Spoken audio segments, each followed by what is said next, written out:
Amen, amen, amen.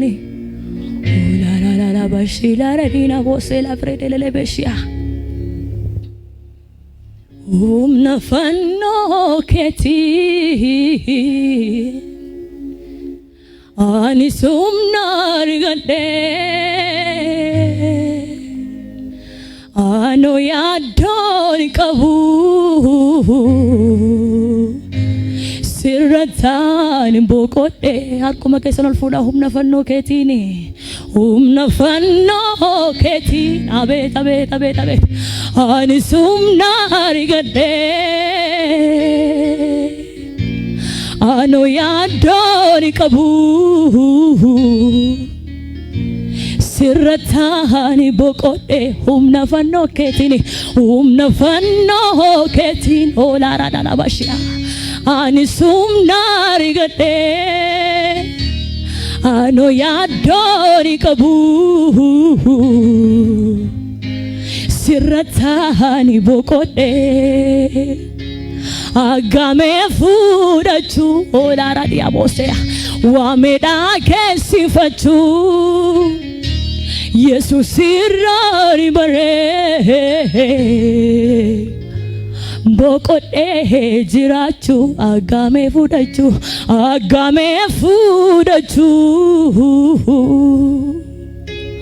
wameda kesifachu ola radia bosea Jesus sirari bare bokote jirachu meolu madri sati afurike yaba najechise ola radiabos ulmana folame unduma nayadachis afurike yaba najechise abet abet abet abet olumana folame hunduma nayadachise olma frada male afurike yaba najechise ola radiabos olumana folame hunduma nayadachise galata kangabu gofta kanafi galata ni adera fula keti abet abet abet galani amarsumite soketi ola rada la bashila radia kabachani ade fula keti galani amarsute soketi olba palifada male afurike yaba najechise ola rada la bashia olumana olame hunduma neya metia da maledu badame gofta kanabe afurike yaba ola rada la bashila rada la masila radia bose ya radia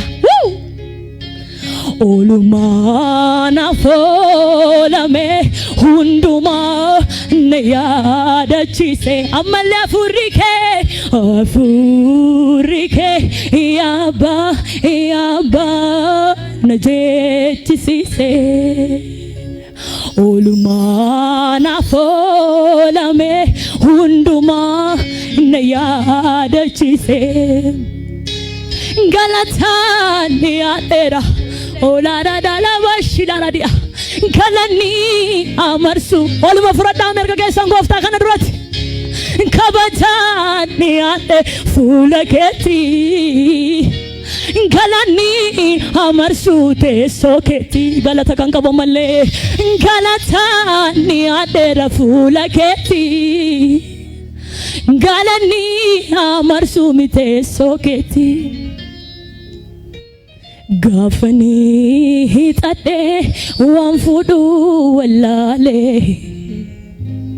gulajirenya ko abet abet abet abet abet abet abet abet abet abet gafani hitade wankabu ola rada la bashila radia gola jireenya koo ija keetti ilaalee mee yaadadhaa gaafanii xadhe sana gaafanii hixadhe waan qabu wallaalee gola jireenya koo ija keetti ilaalee ani kan biraan qabu kanan maqaasaa jaju utuun si duukaa jirus fayyaatti hin fajaju siinan lafaa ka'e siinan nama ta'e siinan jedha safuu anoo siinan laga du'aa darbee mulfaataa koo dhugaadha sin lafafuu an kan biraan qabu kanan maqaasaa jaju utuun si duukaa jirus fayyaatti hin fajaju siinan lafaa ka'e siinan nama ta'e siinan jedha safuu anoo siinan laga du'aa darbee mulfaataa koo dhugaadha sin lafafuu olma fudhadhaa harka keessan malee galataan dhiyaadheera fuula keetti galanni hamarsuu teessoo keetti abeet kabajaa olaanaadhaa bashiya galanni hamarsuu teessoo keetti akkeenyuufuu miti maggageeffaan jiraadhe dhugaadha silaa yoonaa du'e iddoon awwaalicha kooyyuu onaadha biyya lafaa beekana wajjin waan baay'ee dabarsite ana namaa deega siin jaalla waan jookoo caccabsite akkeenyuufuu miti maggageeffaan jiraadhe dhugaadha silaa yoonaadu iddoon awwaalicha kooyyuu olaanaadhaa bashilaara dhiyaabosee biyya lafaa beekana wajjin waan baay'ee dabarsite ana namaa deega siin jaalla waan jookoo caccabsite garaa waaqayyoon jaallatoo malee siin jaalladha ani siin jaalladha baay'ee si jaalladha baay'ee gooftaa siin jaalladha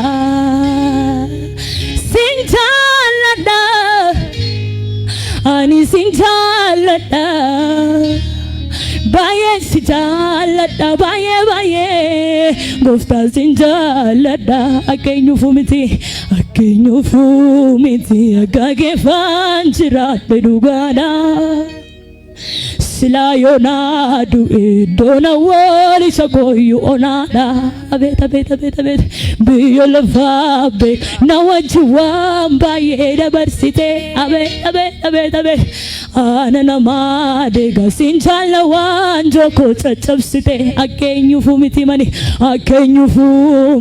maggageeffaan jiraadhe dhugaadha silaa yoonaa du'e iddoon awwaalicha kooyyuu onaadha biyya lafaa beekana wajjin waan baay'ee dabarsite ana namaa deega siin jaalla waan jookoo kanaaf siin jaalladha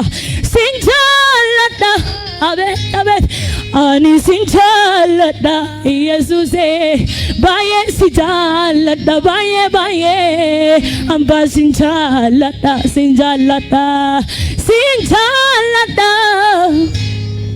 ani siin jaalladha baay'ee si jaalladha baay'ee gooftaa siin jaalladha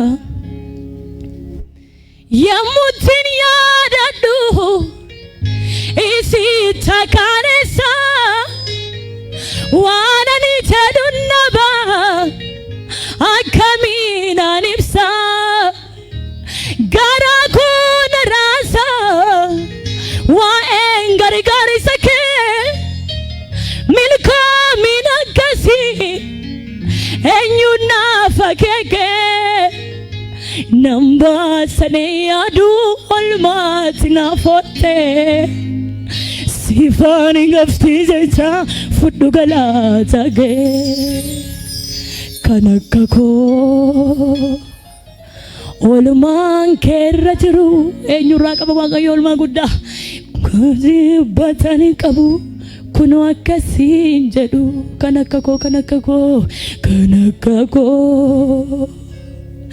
gatiin kerra jiru wandu batani qabu kuno akkasin jedhu anarraa qabu warri jettan akkuma keessan ol fudhadhaati kanakka ko olmaan kerra jiru wandu batani qabu kuno akkasin jedhu Yamusin waaqeffannu abet nagaa keenya deebi'a nagaa Yamusin waaqeffannu nagaa keenya deebi'a nagaa abet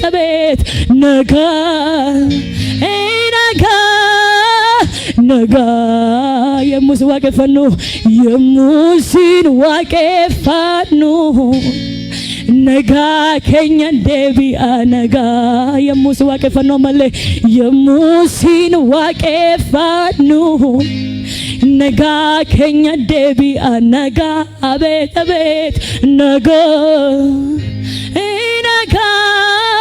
nagaa utuu sin taane turarran jiru ture maqaan koo situ dhaabannaan mul'achuu dide malee iddoo mudaa koo jaalala kee nan jaallatame mani fuula namaatti situ jiraafani lubbuun jiraan fisoona dhaabe aarsaa galata foolii gaarii sime fudhata arras boris garaa koo guutuu naanni eessa maal dinqiidha jaalallisa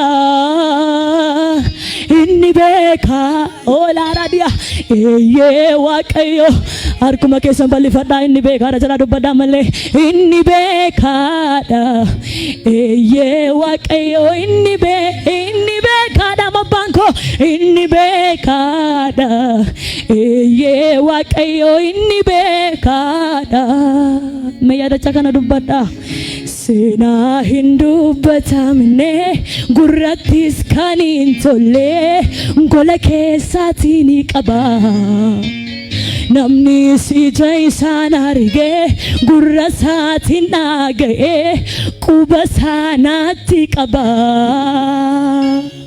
angara isaan ilaalee ija koos ol fudhadhee nanni siin maaloo jedhee ba'aa koo isa ulfaata yelloo koo baara dheeraa gooftaatu narraa fuudhee kanaaf inni beekaadha eeyyee waaqayyo inni afaani nama hundumaa kana haa dubbatu inni beekaadha eeyyee waaqayyo inni beekaadha inni beekaadha eeyyee waaqayyo inni beekaadha mamalle inni beekaadha eeyyee waaqayyo inni miila keenyaan kan dhaabannu mee fuula waaqayyo dura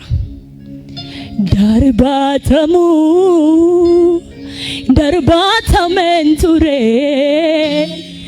si agalatu abet hingdune yo nangae harkuma keessan bal'isaa yaadadhaame darbatamen ture sinagalatu hintamne yo nangae darbatamuufillee darbatamen ture siyagalatu hindune yo nangae akkanolutti miti kanani darbatame darbannaa guddaadhaan yeroon darbatame angaruu hin cabine saanani harraga'e ulfina maqaa keef yoo naga'e si faarise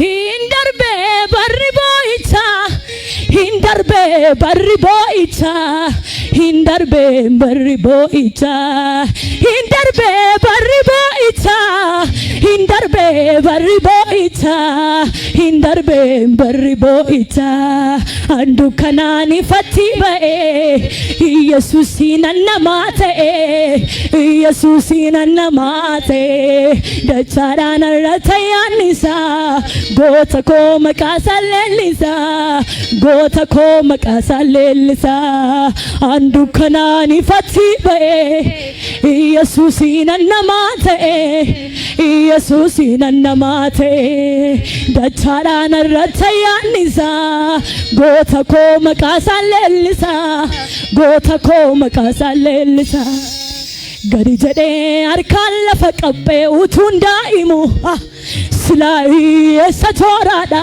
naminanimu rakkinan dararamun ko garai sarase altakani goftani dibeko narra talase rakkinan dararamun ko garai sarase altakani goftani dibeko narra talase altakani goftani dibeko narra talase hindarbe ka barri bo'icha hindarbe barri bo'icha hindarbe barri bo'icha hindarbe barri bo'icha hindarbe barri bo'icha hindarbe barri bo'icha gara khurra budde sine pisa ani gofta ko sine pisa ani gofta ko sine pisa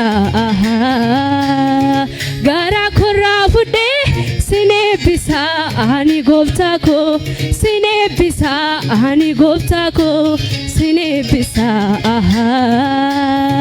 sababi jirenya naftate simbaif nikumlate sababi jirenya naftate simbaif nikumlate barakurra budde sine bisa ani gofta ko sine bisa ani gofta ko sine bisa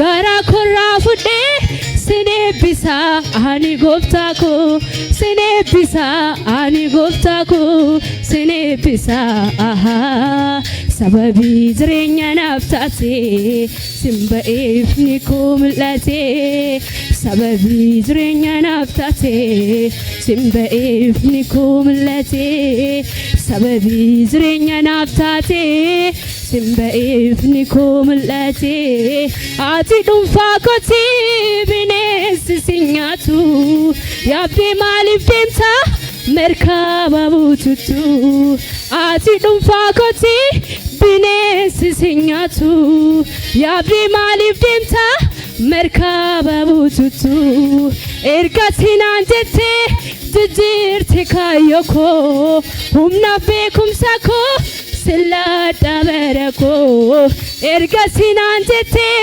jijirte kayoko humna bekumsa ko silada bereko sababi jirenya naftate simbaif nikumlate sababi jirenya naftate simbaif nikumlate sababi jirenya naftate simbaif nikumlate kesi koba yesi jalata yesus dibanta ko mamila kesa ugamede mbokota garanko kesi koba yesi jalata yesus dibanta ko mamila kesa ugamede mbokota garanko sinsila balbal kuratan tafis mulisa argamun kena kesa ta'u dinai nafsisa kesi koba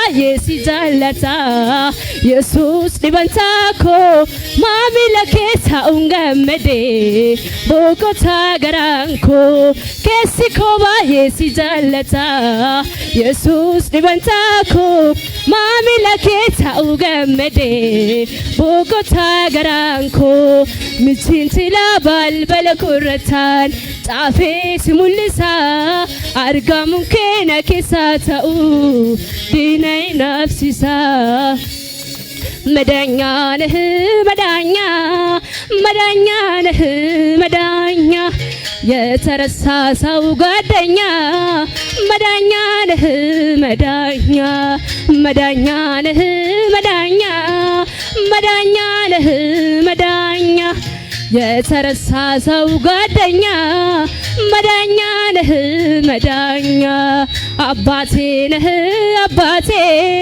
አባቴ ነህ አባቴ ያሳደግከኝ ከልጅነቴ አባቴ ነህ አባቴ መዳኛ ነህ መዳኛ መዳኛ ነህ መዳኛ የተረሳ ሰው ጓደኛ መዳኛ ነህ መዳኛ አባቴ ነህ አባቴ አባቴ ነህ አባቴ ያሳደግከኝ ከልጅነቴ አባቴ ነህ አባቴ ያምቹ ዱጋ የለሚኮ ሲዶን ኩፌ ከነካሴ ቁላ ኮተይ ሳልፈናኒ ሲተያነ ከነቱዊሴ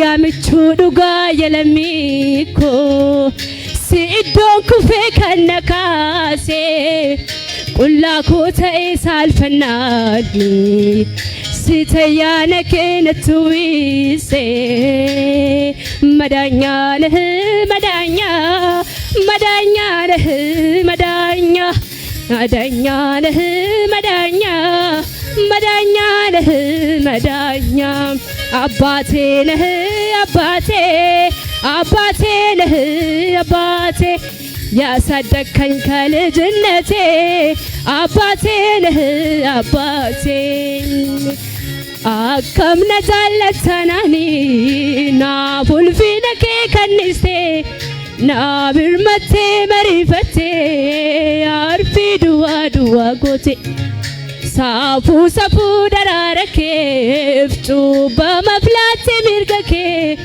ጌደርቴታ መርገመኮ ማል ማል ድንቂ ደራሪኬ አከምነ ጃለተናኒ ናፉልፊነ ከከኒስቴ ናብርመቴ መሪፈቴ አርፊ ዱዋ ዱዋ ጎቴ ሳፉ ሰፉ ደራረኬ ጩባ መፍላቴ ሚርገኬ ጌደርቴታ መርገመኮ ማል ማል ድንቂ ደራሪኬ ሲኦሊት ገዲቡቴ ሞቱማ ዱዋ ኦንሲቴ ዋን ጆሴፍ መሌባቴ ፋይነ ኮፍ ከራታቴ ድንቅን ከነጫሉን ጅሩ ፋይን ኮፋያ ኮቲፍ ዲጋ ኬ ዲጋ ቁልቁሉ ናሎላሴን ፈኑረቲ አከምነ ጃለተናኒ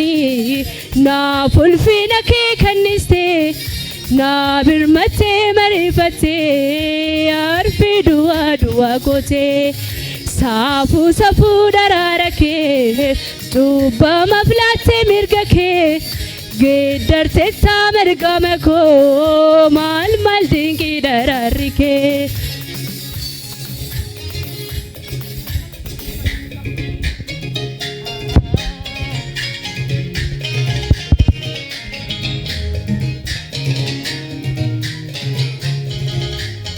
ኢየሱስ ክርስቶስ በረበራን ጎፍታዳ mirka keessan fuudha Yesuus gooftaadha jedha dubbadha kana dubbachuu kan danda'u nama faannisaa banamaa yookaan nama gooftaa kana gooftummaa isaatti amanuu harka keessan raasaa Yesuus gooftaadha jedha dubbadha anaaf isin irratti rakkina dhukkubatum taane gooftaan Yesuus qofaadha ameen mana keenya irratti Yesuus gooftaadha jireenya keenya irratti Yesuus gooftaadha mirka keessan fuudha ammalatti dabala ana irratti Yesuus gooftaadha jedha dubbadha haleluuyaa Yesuus Kristos baraama barabaraatti gooftaadha Amen.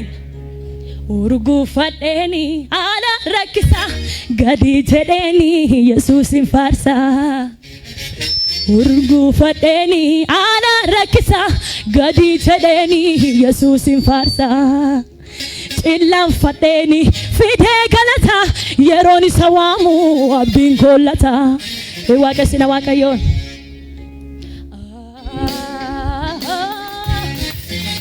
Gadi jedhee namni hundinuu shubbisu gooftaa kanaaf.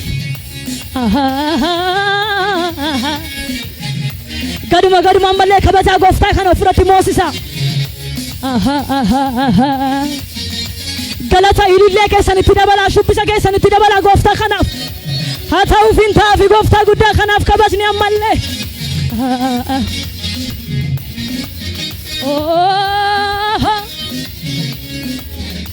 Urguufadheeni haala rakkisaa gadi jedheeni Yesuusin faarsaa. Gaduma sanaa shubbisaati ammallee. Urguufadheeni haala rakkisaa gadi jedheeni Yesuusin faarsaa.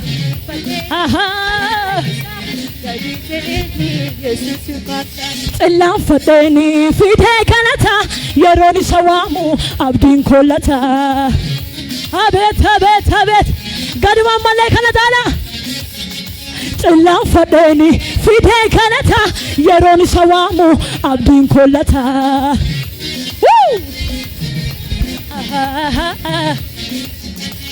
Jaalala kee qaba, jaalala kee, jaalala kee qaba, jaalala kee, jaalala kee qaba, jaalala kee, jaalala kee qaba. Gaduma ammallee urguufadheeni haala rakkisaa gadi jedheeni. Abet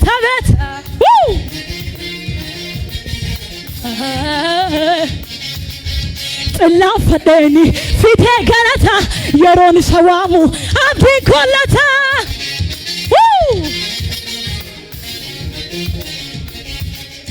Xillaanfadheeni fidee galata yeroon isa waamu abdiin kollata.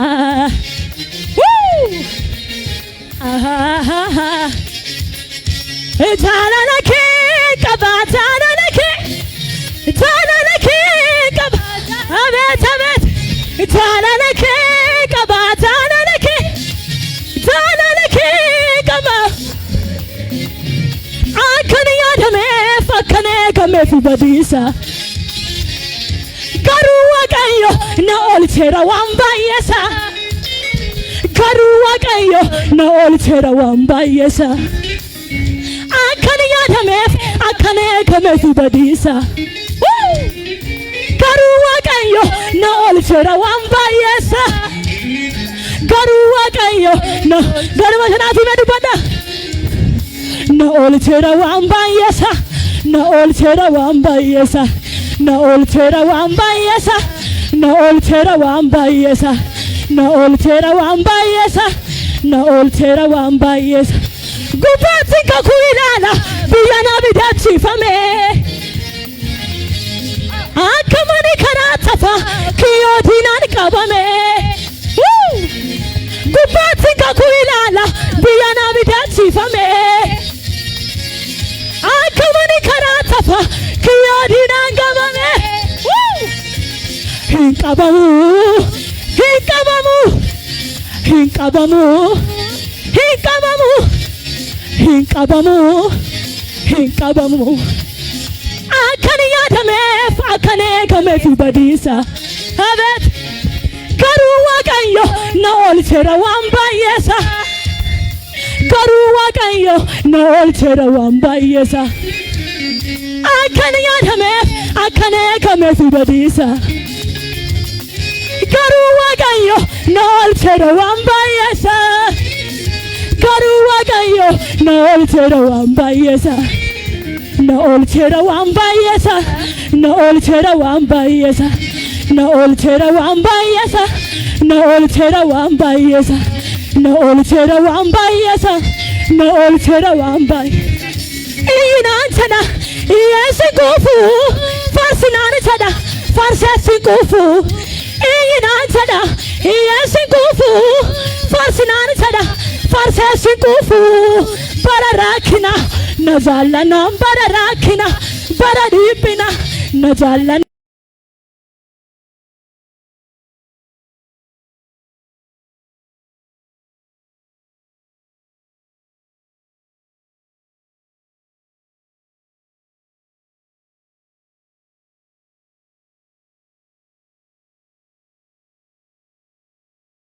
dadhabe ka Yesuus kana irraanfachuun dadhabe ka Yesuus kana irraanfachuun dadhabe ka Yesuus kana iyyinaan sada Yesu gufu fasinaan sada farsasi gufu iyyinaan sada Yesu gufu fasinaan sada farsasi gufu bararakina nazalana bararakina baradipina nazalana baradipina irraanfachuun dadhabe ka Yesuus kana bararakina nazalana bararakina baradipina nazalana baradipina irraanfachuun dadhabe ka Yesuus kana irraanfachuun dadhabe ka Yesuus kana irraanfachuun dadhabe ka Yesuus kana irraanfachuun dadhabe ka Yesuus kana irraanfachuun dadhabe irillee fidaan horaa eebbifama.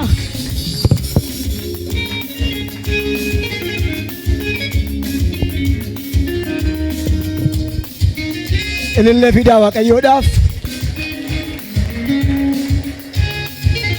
Hallelujah. Mee ammallee ol kaasaatti harka keessanitti ol kaasaatti Yesuus gooftaadha jedha. Dabalaati. Maal jennaani? Dabalaati. Asumaan solo orootti faarfannaa dhaggeeffannu ta'a. Gannatii wajjin itti fufna.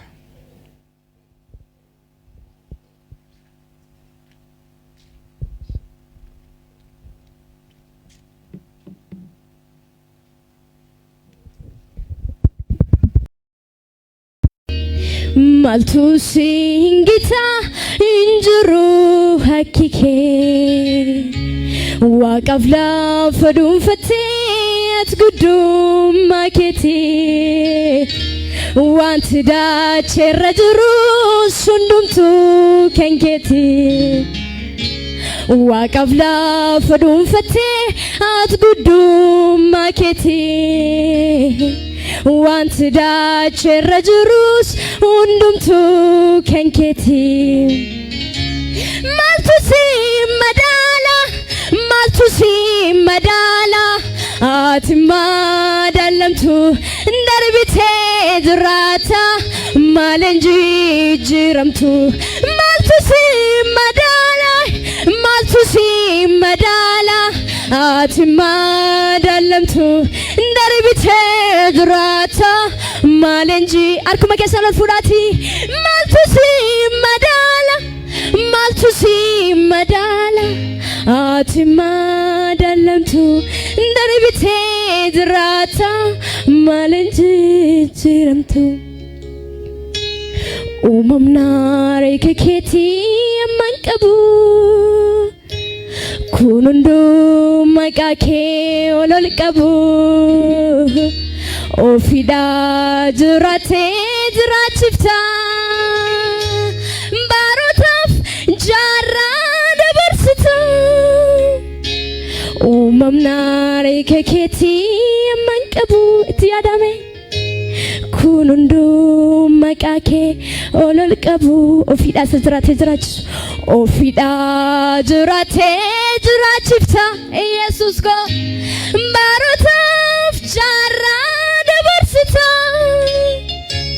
maaltu si madaala maaltu si madaala ati madaalamtu darbitee jiraata maaleen jijjiiramtu maaltu si madaala maaltu si madaala ati madaalamtu oh yaala raadiyaa maaleen jijjiiramtu samiin teessoo kee dhaame gooftaa kanaan samiin teessoo kee lafti jeeta miila kee maaltu singita injiru hakki kee waaqaaf lafa dhuunfattee waaqaaf lafa dhuunfattee ati guddummaa keetii wanti daacheerra jiru hundumtuu kan keetii samiin teessoo kee ammayyuu samiin teessoo kee lafti jeeta miila kee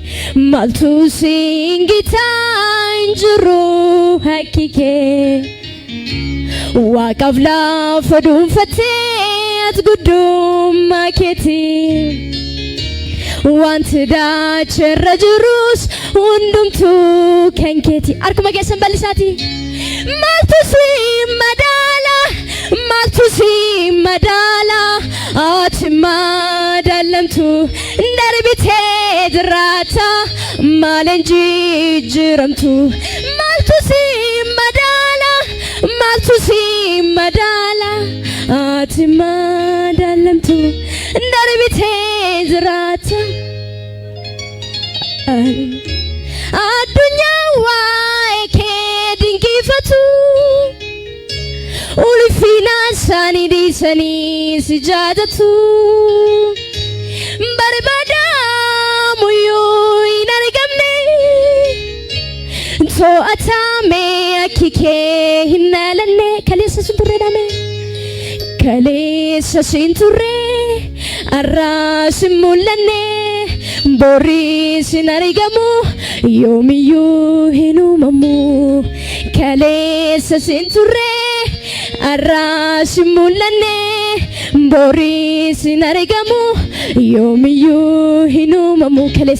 Kaleessa sin turre, har'aa sin mul'anne. Borii sin argamu, yoomiyyuu hin uumamu. Maaltu si maaltu si madaala, ati madaalamtu darbitee jiraata maalan jijjiiramtu. Maaltu si madaala, maaltu si madaala, ati madaalamtu darbitee jiraata maalan jijjiiramtu. Dinni koona hin qoolanne, alosaas naatti hin baane. Ofumaa yaabee bu'aa, ofumaa yaabee bu'aa. Yoom na buufatee ba'uwaa. Dinni koo jalaa dubbadha. Dinni koona hin qoolanne, alosaas naatti hin baane. Ofumaa yaabee bu'aa. Yoom na buufatee ba'uwaa. Hallelujah. Miidhama koonaa sa'uu, miidhamuu keetu caalee. Inna tanaaf dhiphattee suni sammuu koo keessa bulee. Golgootaa gubbaarratti du'a naaf filachuun kee anaan fayyisuuf malee yakkan qabdu ofii kee. Harka keessan bal'ifadhaame. Galatoomii Yesuus hin galatoomii, galatoomii mootii koo galatoomii, galatoomii, galatoomii Yesuus hin galatoomii, galatoomii michuu koo galatoomii. Miidhama koonaa soodhaan hime gooftaa kanaan. Miidhama koonaa sa'uu, miidhamuu keetu caalee. Inna tanaaf dhiphattee suni sammuu koo keessa bule. Golgootaa gubbaarratti du'a naaf filachuun kee anaan fayyisuuf malee yakkan qabdu ofii kee. Galatoomii Yesuus hin galatoomii, galatoomii mootii koo hin galatoomii, galatoomii, galatoomii Yesuus hin galatoomii, galatoomii mootii koo hin galatoomii. Harka keessan bal'isaati. Galatoomii Yesuus hin galatoomii, galatoomii Yesuus koo hin galatoomii. Fayyeranii sichiin ba'u, fayyeranii namni fayyoo jiraate. Fayyeranii sichiin gaddu, fayyeranii. Fayyeranii sichiin ba'u, fayyeranii. Hallelujah. Fayyeranii sichiin gaddu, fayyeranii. galatomi Jesus galatomi galatomi motiko galatomi galatomi Jesus galatomi galatomi michuko galatom kaneda bane wagesna fayerani sichimbo fayerani ana wajinka fayo drate fayerani sichingadu fayerani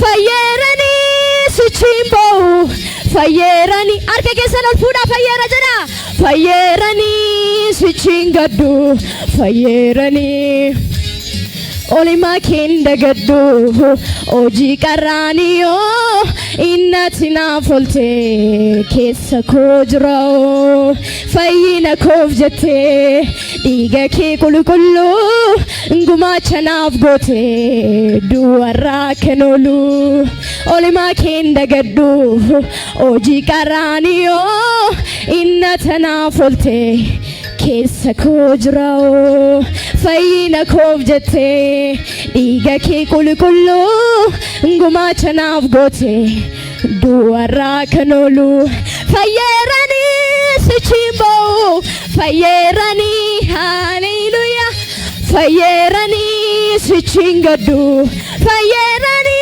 hallelujah fayerani sichimbo fayerani namni faye adubatu fayerani sichingadu fayerani iga sati fayinera nuti fayerani sichimbo fayerani hallelujah fayerani sichingadu fayerani arkuma kesa balisate fayerani fayerani hallelujah fayerani fayerani dudubada mayume fayerani fayerani hallelujah fayerani fayerani fayerani sichimbo fayerani ofratu dubada mayu fayerani sichingadu fayerani hali fayera fayerani sichimbo fayerani hallelujah fayerani sichingadu fayerani amayudu dubadame fayerani sichingadu fayerani hallelujah fayerani sichimbo fayerani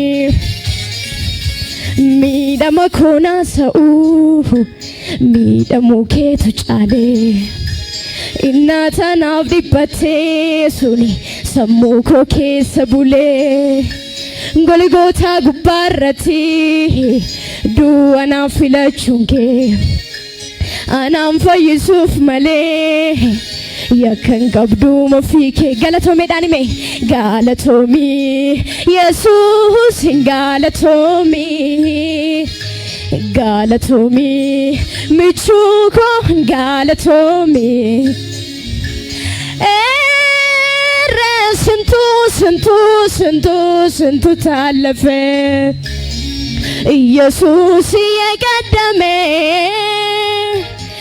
ወዳጄ የቀደመ ውድዬ የቀደመ ስንቱ ታለፈዋል ባሉ እስቲ ኧረ ስንቱ ታለፈ ኢየሱስ የቀደመ ወዳጄ የቀደመ ውድዬ የቀደመ ስንቱን ተራራ ባንተ አለፍኩ ስንቱ ሸለቆ በውሃ ሞላዬ ጌታዬ ባንተ ሁሉ ሆነልኝ ክብር ምስጋና ላንተ ድረስ በሕይወቴ በኑሮዬ ጣልቃ የገባ እጆቻችሁን ከፍ አድርጉ በሕይወቴ በኑሮዬ ጣልቃ የገባ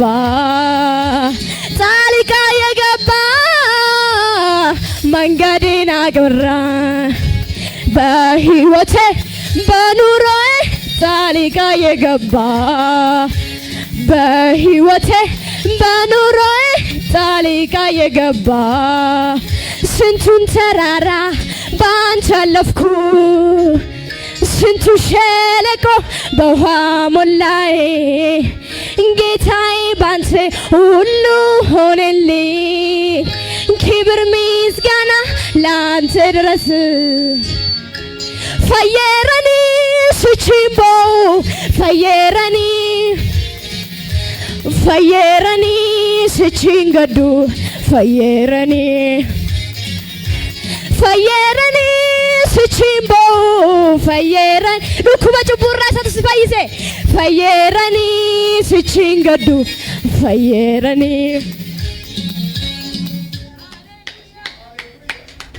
ሃሌሉያ harka keessan ol fuudhaa Yesuus gidduu keenya jira jedhaa dubbadhaa inni hidhaa keenya hiikuu danda'u Yesuus gidduu keenya jira haleluuyaa ganama kana namni hamanu yoo jiraate tuma waaqeffamuu hidhaan isaa hin hiikata haleluuyaa haleluuyaa nan callisiisu olmaan kee gooftaa tuqeena kaasa gaarummaan kee keessa kooti maaddeena iyyisiisa yoon calliseellee nan dandeessisu olmaan kee abbaa koo jaalala keetiin tuqxee banteetta cufaa laphee koo hiyyuullee narraan galuu shubbisuullee narraan galuu ililchullee narraan galuu faarfadullee narraan galuu yeroo gabaabduu waaqayyoon waaqeffanna haleluuyaa namni dhuftu iddoo jirutti gadaa jedhu ulfina waaqayyootiif haleluuyaa hadhagaamu sagaleen ilillee gooftaa kanaaf hadhagaamu gaduma jedhaa gooftaadhaaf haleluuyaa ammayyuu gaduma jedhaa ulfina waaqayyootiif haleluuyaa nan callisiisu olmaan kee gooftaa tuqeena kaasa gaarummaan kee keessa kooti maaddeena iyyisiisa yoon calliseellee nan dandeessisu olmaan kee abbaa koo jaalala keetiin tuqxee banteetta cufaa laphee koo nan callisiisu olmaan kee gooftaa tuqeena kaasa gaarummaan kee keessa kooti maaddeena iyyisiisa yoon calliseellee nan dandeessisu olmaan kee abbaa koo jaalala keetiin tuqxee banteetta gaduma jedhaa ammayyuu yoon calliseellee nan dandeessisu olmaan kee abbaa koo jaalala keetiin tuqxee banteetta cufaa laphee koo hiyyuullee narraan galuu shubbisuullee narraan galuu ililchullee narraan galuu faarfadullee narraan galuu utaalullee narraan galuu ililchullee narraan galuu gaduma jedhaa ulfina waaqayyoof ilillee keessan dhangalaasaa fi haleluuyaa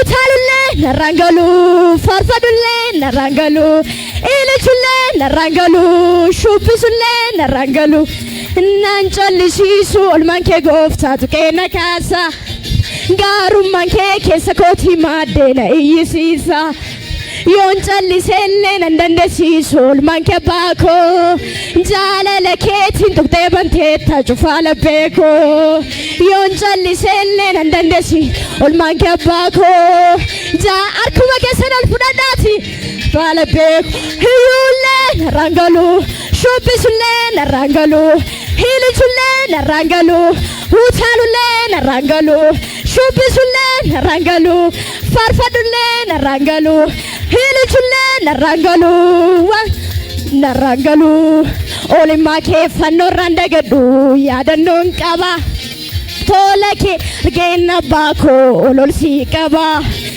irru koo wajjin na jaallatee na dubbachiisa tola keef maal jedhe yoon faarse garaan koo ciisa oolmaa kee fannoorraan dagadhu yaadannoon qaba tola kee argeen abbaa koo ololsii qaba irru koo wajjin na jaallatee na dubbachiisa jaajuu keef maal jedhe yoon faarse garaan koo ciisa ililchullee narraan galuu shubbisuullee narraan galuu faarfadullee narraan galuu utaalullee narraan galuu ililchullee narraan galuu maal jedhullee narraan galuu oolmaa kee fannoorraan dagaddu yaadannoon qaba garba jedhaaf hime tola kee argeen abbaa koo ololsii qaba irru koo wajjin na jaallate na dubbaachisa jaajuu keef maal jedhe yoon faarse garaan koochisa kabajama malee gaalan ulfinni si malee garba jedhaa gooftaa kanaaf dhagaamu galatomi gooftaa maqaan kee gootota irratti goota galatomi gooftaa maqaan kee kabajama malee gaalan ulfinni si malee kabajama malee gaalan ulfinni galatomi gooftaa maqaan kee gootota irratti goota galatomi gooftaa maqaan kee gootota irratti goota maqaan kee gootota irratti goota maqaan kee ulfaadhaan ora waaqayyo na eebbisu.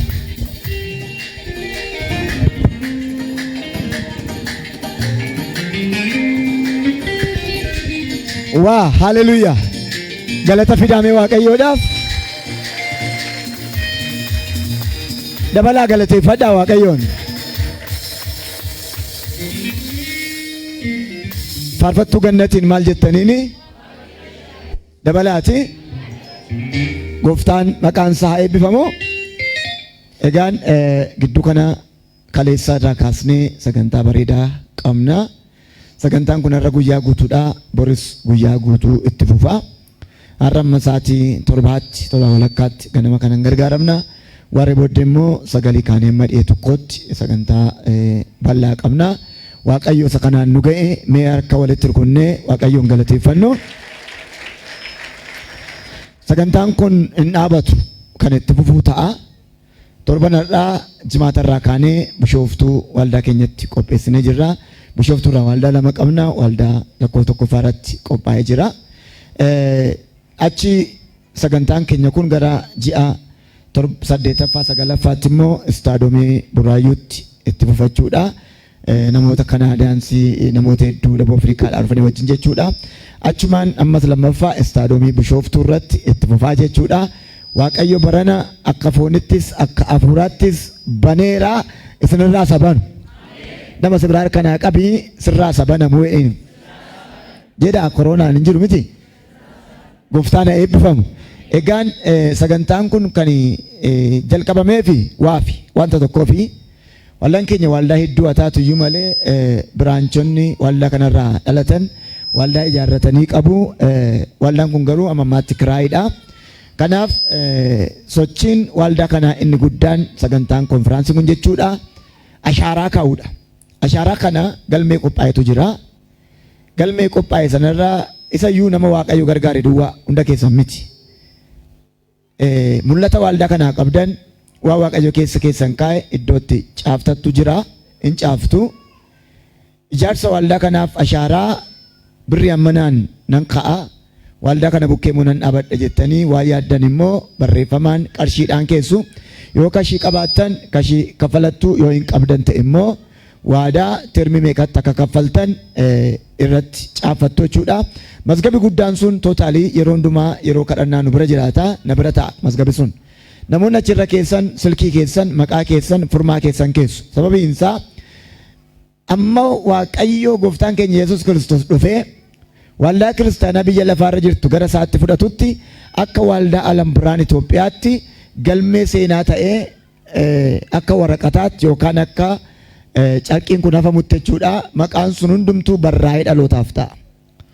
Namoota jalqaba waldaa kanaaf bu'uura ka'an jedhamee qarshii isin keessanii wajjin akkuma amma carqiin kun asitti laxafamutti waldaa hojjetamu kana akka ashaaraatti laxafamee booldi leetariidhaan yookaan akka rikileemitti hojjetamee dhalootaaf kan taa'udha. Kanaaf galmee nu qabnu sun tokkicha nama baay'ee dafee ariifatee wal ga'uu dida wanta ta'eef amma yeroo lallabaa namoonni galmee sanarratti ashaaraa kaa'uu barbaadan tokko yaada keessan waan keessa waaqayyo kaa'ee caaftu mul'ata keessan ergaa keessan iddoon isinii qophaa'ee jira wanta ta'eef achirratti hin farramtu silkii keessan achirra keessu isuma nama akkasii nu godhe waaqayyoof galata finnuu laata.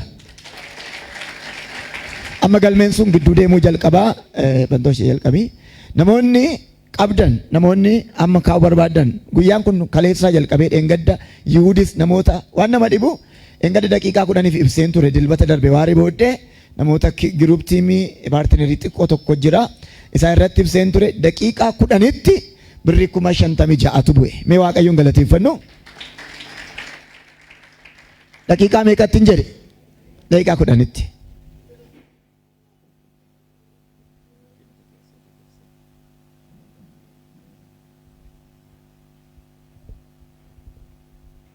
asuma gidduma deemi fuudhiti nama tokko tokkoon galmee guddaadha wanta ta'eef yeroo barreessu sinumarra kaa'ee siniif barreessu galmee guddaa wanta ta'eef harkatu ulfaata inni immoo bantooshaan akkuma agartan xinnoo furdina qaba natti ulfaataa hidhaayira iddoo laadhaa fiiti gidduu deemtanii amma keessan dhufe ergaa waaqayyo keessa kee kaa'e meemmaa akka jedha manni kun jedha ijaaramee inuma xumurama waa isinitti mee sinnaa isumoo dhiisu isinitti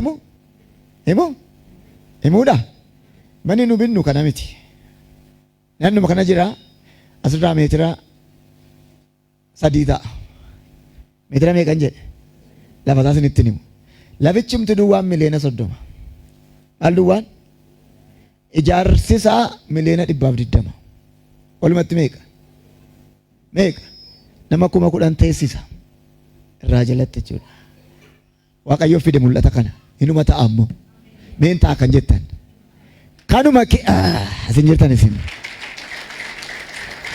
hin ijaarama moo hin ijaaramu hin ta'a moo hin ta'u nama isa ija keessa ilaalanii gaafadhu itti dheekkame yoo sitti tole immoo kabali hin ta'a moo hin ta'u dhiini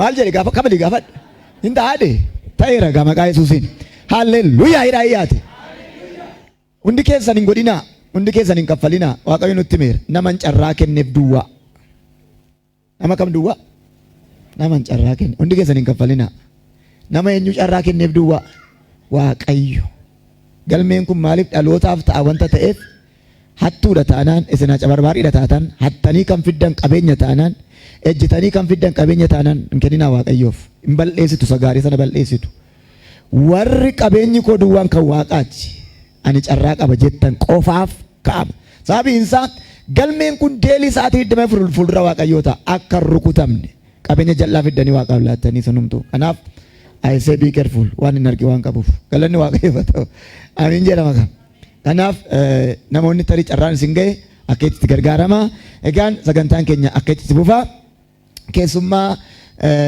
kabajaa nu qabnu naman baay'ee jaalladhu waldaa isaanii dhaqee ilaale inni asii seenaan isinitti qabaaru natti qabaaru kuni karaa 8 darbaa jira tokkoffaa TV Keeniyaa irraa qaxxitaa darbaa jira Keeniyaa irratti televezyiinii isaanii irratti jechuudha as immoo peejii Deliverance irratti qaxxitaa darbaa jira wani nama haasa'aa jiru kun onlaayiniidha tarii paaster Masarat dhaabattanii onlaayinii Facebook irra galtan yookaan Deliverance irratti galtan darbaa jira inni haasa'aa jiru kun Keeniyaa immoo TV irratti darbaa jira kanaaf nama guddaa an baay'ee jaalladhu haati manaasaa raajiidha inni immoo xinnoo qalloodha haati manaasaa immoo furdoodha kanaaf just I talking for about you evangelical Sami I translate okay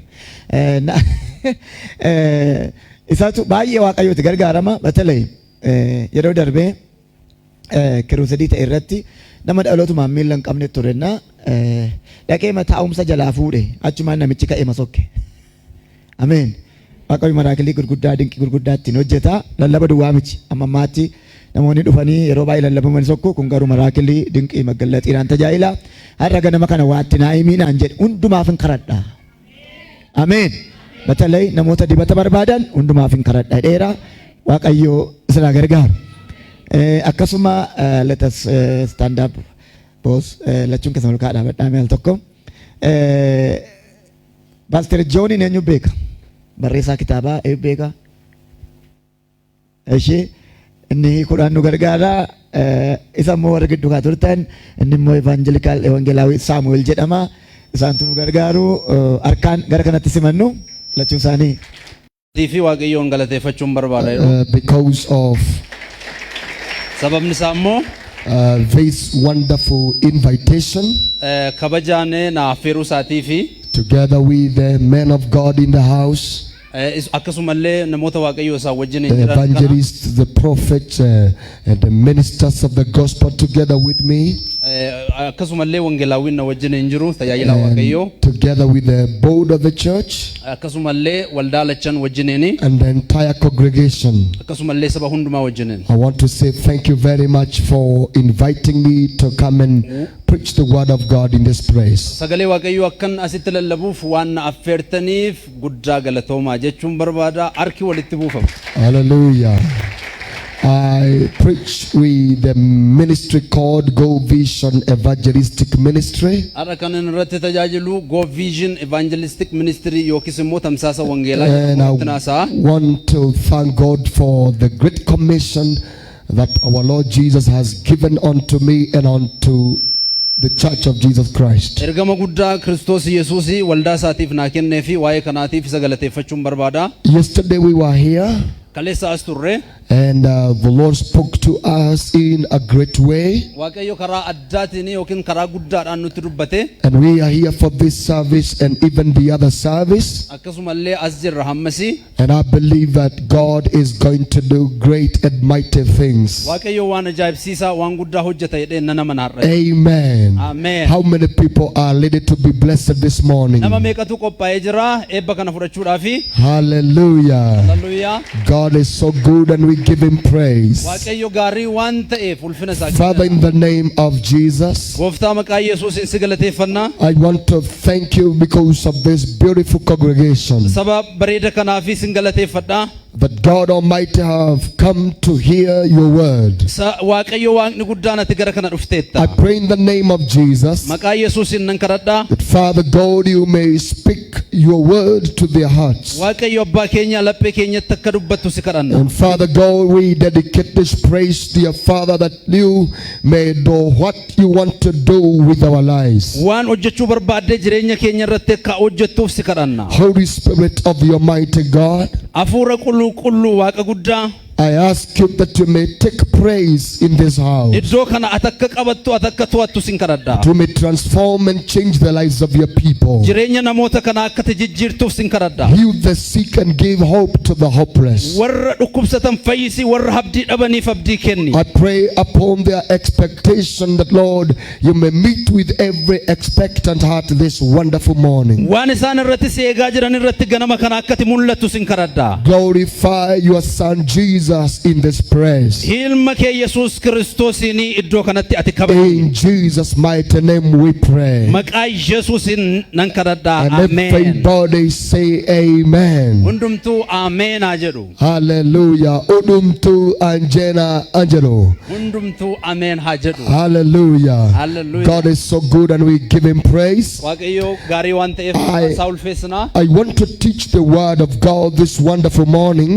sagalee waaqayyoo keessaa iddoo tokkoon irratti dubbachuu barbaada. And if I'm not through with what I'm going to teach this morning, wanti nan har'a irratti haasa'uu barbaadu yoon fixuudhaa baadhelle.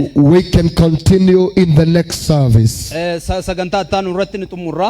I understand that the whole of the day we are in this place. guyyaa guutuu iddoo kanatti egaa hin dabarsinaa. And there are so many things that I believe that God is going to do to our lives, and our lives will never be the same again. jireenya keenya irratti akka kana duran turretti akkaataa addaatiin waaqayyo har'a hojjechuu ni jalqaba. Allow me just to teach you this morning.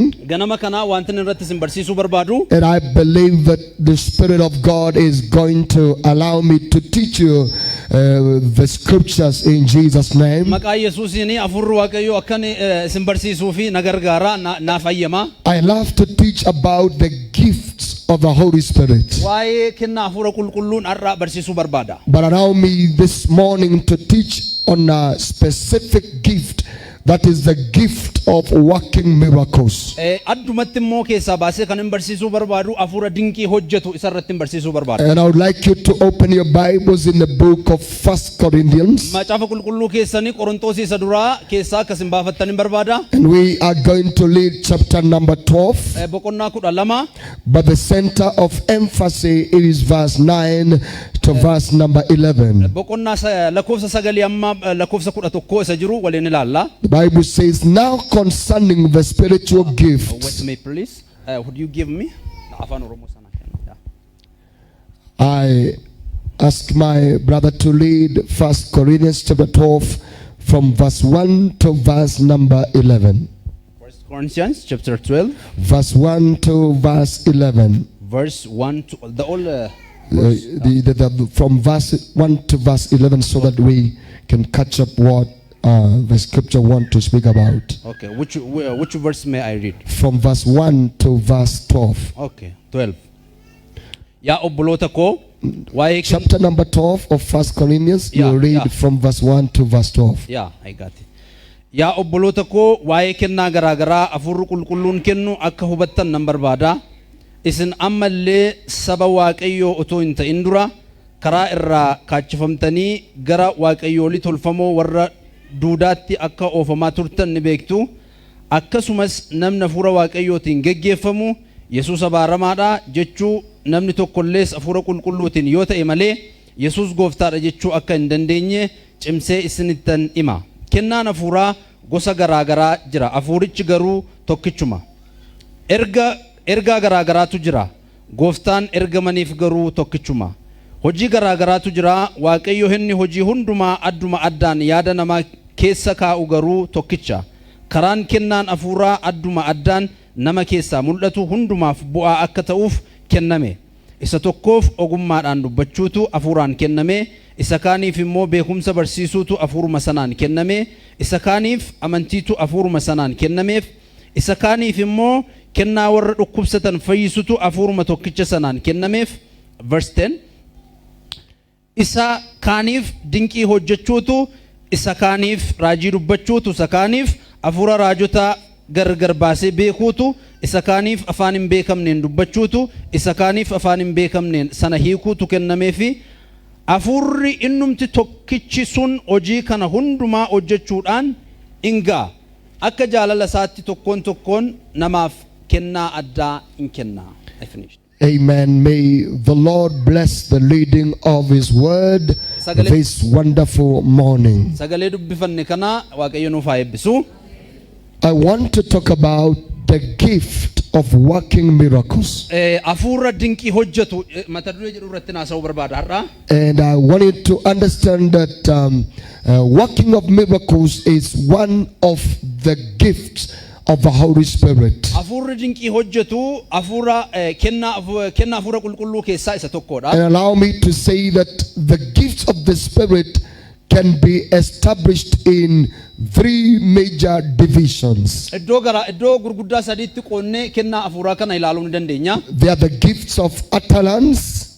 The gift of Utterance, gifts of speech, hafuura waa dubbachuu, which incorporates the gift of preaching, the gift of speaking in diverse tongues, Yeah. and the gift of interpretation of tongues. kennaa lallabuu, kennaa dubbachuu fi akkasuma isa dubbatamu sana immoo kennaa hiikuu jechuudha.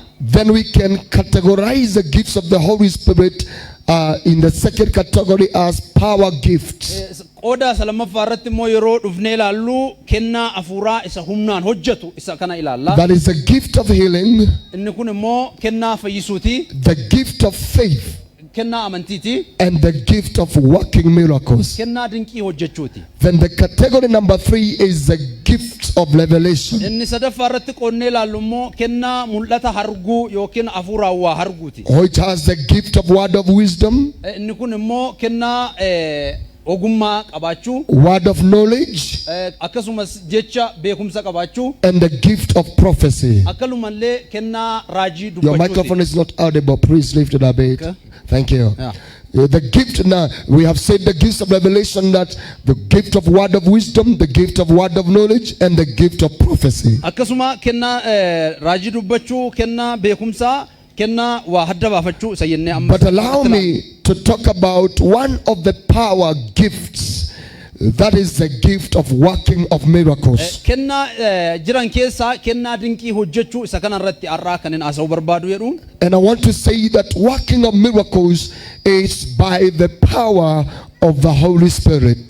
Dinqii gochuun hafuura qulqulluudhaanii dinqii hojii dinqisiisaa hojjechuu jechuudha. And the reason why the Holy Spirit want to me to teach about the gift of working of miracles, it is because working of miracles evidences the work of Christ. inni kunis egaa afurri qulqulluun dinqiin hojjechuu barbaadu hojii Yesuus Kiristoos hojjetu mul'isuudhaaf yeroo inni socho'u jechuudha yookiis yeroo mul'atu jechuudha. Demonstrates the working of Jesus Christ to the church. inni kunis hojii Yesuus Kiristoos dinqii Yesuus Kiristoos waldaatti yeroo agarsiisu jechuudha. And so I believe that upon you understanding about this gift and you admire or you covet the gift, I believe that you're going to see more working of God within the church of Jesus Christ. yeroo kana laallugaa hojii Yesuus Kiristoos waldaa keessatti hojjetu dinqii hin hojjetu ilaalaa deemtu jechuudha. And allow me to just define what is a miracle. egaa dinqii jechuun maal akka ta'e isa kana yeroo dinqiin dhugaa ba'u maal akka ta'e isa kanatti isinitti agarsiisuun barbaada. A miracle can be defined as a supernatural intervention by God in the ordinary course of nature. It can be defined as a supernatural intervention. Yeah. dinqii waaqayyoo karaa addaatiin gidduu galee yeroo waa inni hojjetu by the Lord gooftaadhaani in ordinary course of nature. karaa adda ta'een yeroo inni mul'atee uumama gidduutti hojii agarsiisu jechuudha. And I'll be talking about different types of miracles that we identify from the Bible. Baayibilii keessaa yookiin macaafa qulqulluu keessaa to 21. Okay.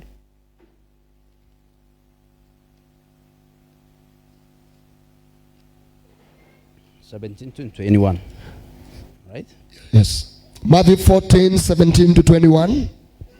Isaan garuu deebisanii nu ibiddeen shanii fi qurxummii lama duwwaa asii qabna jedhanii inni immoo as gara kootti fidaa jedhe. Kana booddee marguma sana irraa ka'anii taa'anii tuuta sana abboome buddeen shanii fi qurxummii lama fuudhee gara waaqaatti ol ilaalee eebbisee cabsees buddeen sana bartoota isaatti kenne. Bartoonni immoo tuuta sanaaf hin dhiyeessan. Isaan hundumtuu nyaatanii hin quufan. Ergasii bartoonni hurraa isaa irraa afe gundoo 12 guutuu fuudhan. We see Jesus' ministry being accompanied by signs and wonders and miracles. yeroo Yesuus Kiristoos dinqii fi hojii ajaa'ibsiisaadhaan iddoo kanatti hojii hojjetu argina. We see Jesus Christ teaching and preaching the gospel. Yesuus Kiristoos yeroo barsiisuu fi yeroo wangeela lallabu argina. And we see his ministry accompanied by great signs and greater manifestation of the power and the presence of God. argamuu waaqayyootiin yeroo Yesuus Kiristoos iddoo sanatti dinqii hojjetu argina. And in this particular verse, iddoo addaa kanatti wanti nuti arginu we see Jesus bringing people in the wilderness and preaching the word of God to them. iddoo lafa onaa sana keessatti Yesuus Kiristoos namoota walitti qabee yeroo dubbii waaqayyoo isaanitti dubbatu argina. And at a given time came that these people, they were hungry. namoonni kuni beela'oo turanii beela'aniiru baay'ee iddoo And sanatti so kan argamani. Jesus said, it is not good for us to send these people to go away home when they are hungry. Yesuus Kiristoos iddoo sanatti egaa akkas jedhe namoonni kun beela'anii utuu jiranuu gara mana isaaniitti erguun sirrii miti jedhe. And the disciples asked him, ergamoonni isaa yookiis duuka buutotni isaa waan tokko isa gaafatani. where can we have enough bread for all these people? buddeen nama amma kanaatiif ga'u eessaa argannaa jedhanii gaafatani. Because the Bible records there were 5,000 women. iddoo kanatti namoonni galmaa'anii namoota 5,000 jedha. There were 5,000 men. namoota 5,000 jedha. dubartoota malee. Not counting women and children. dubartootaa fi ijoollotan dabalatu jechuudha iddoo kanatti. And so they wondered, where can we get enough bread for all these people? ergamoonni isaa ajaa'ibsiifataniitu buddeen nama amma kanaatiif ga'u eessaa argannaa jedhani. And so the Bible says there was one boy akkas jedha macaafni qulqulluun nama tokko gurbaa tokkotu achi jira jedha. who was right in the meeting of Jesus, iddoo sana nama ture who had only 5 loaves of bread and 2 fish. buddeen shanii fi qurxummii lama qofa qabaa jechuudha namni kun iddoo sana kan jiru. And Jesus requested the boy to give him the 5 loaves of bread and 2 fish. Yesuus Kiristoos buddeeni shan kanaa fi qurxummii lama kana gurbaan kun akka fidu gaafate. And the Bible says he looked to heaven and he blessed the bread, and then he called the disciples to distribute the bread to the people. sagalee waaqayyoo akkas jedha Yesuus Kiristoos buddeen sana fuudhee ol ilaalee eebbisee isaaniif kenneedha. Having sat everybody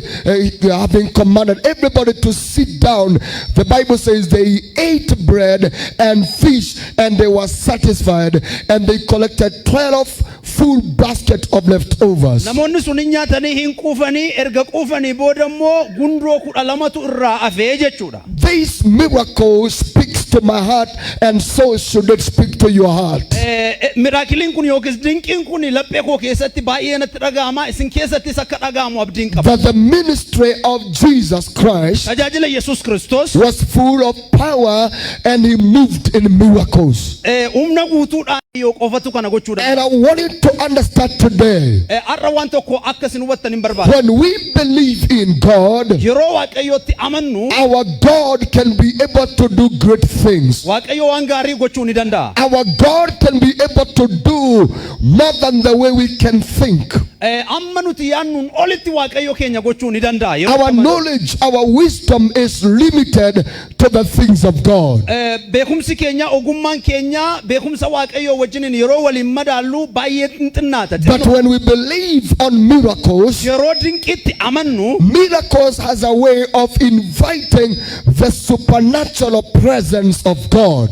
dinqiini hojii Waaqayyoo isa guddaa isa ajaa'ibsiisaa gara jireenya ofiitti yeroo affeeran yeroo mul'atu agarsiisa. It has a way of attracting the power of God to work within our lives. Inni kun egaa kan inni barbaachisu jireenya amantiitiin ofitti harkisuu gaafata jechuudha. How many people believe that God can be able to do the impossible in your life? Waaqayyo nama meeqatu dinqii akka hojjetu waan hin danda'amne akka danda'u akka inni hojjetu nama meeqatu gidduu kana hamata. Luke chapter 1 and verse 37, the Bible says, for with God all things are possible. Sagalee Waaqayyo akkas jedha waan hundumtuu Waaqayyoof hin danda'ama jedha. And this morning I come to provoke your faith in God, that you may believe and launch deeper into the world of impossibilities. Ganama kanaga Waaqayyo gara waan hin danda'amne gara waan danda'amuutti akkasii fi jijjiiruu fi isin kakaasuun barbaada. And I want you to understand, even at a given time, that Jesus was sailing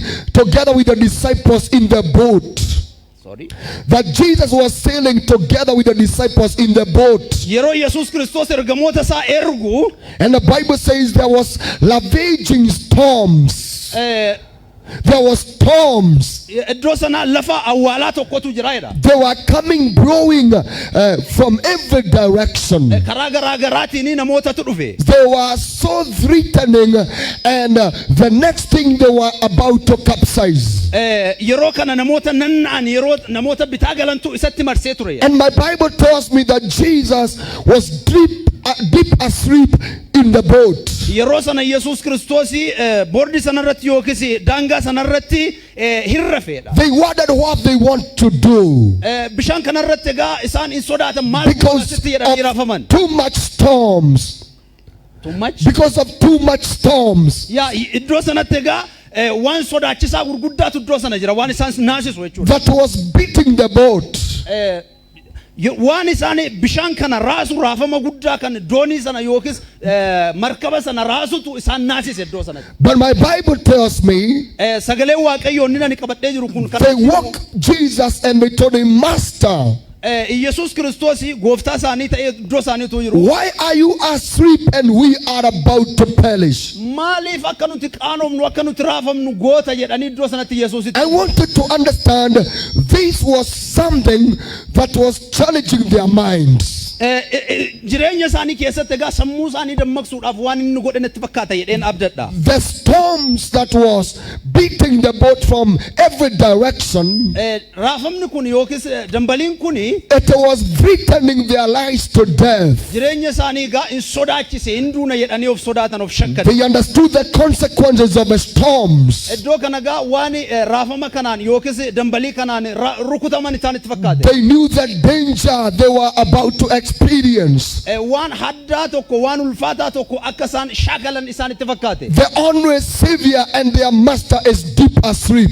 Yeroo kana egaa iddoo sana irriba gadi fagoo keessa Yesuus Kiristoos waan ta'eef waan isaan isachumaan du'u. And they told him, Master, Master, gooftaa isaanii tuttuqaniin kaasan dammaqsuu wake up, we are about to perish. nuti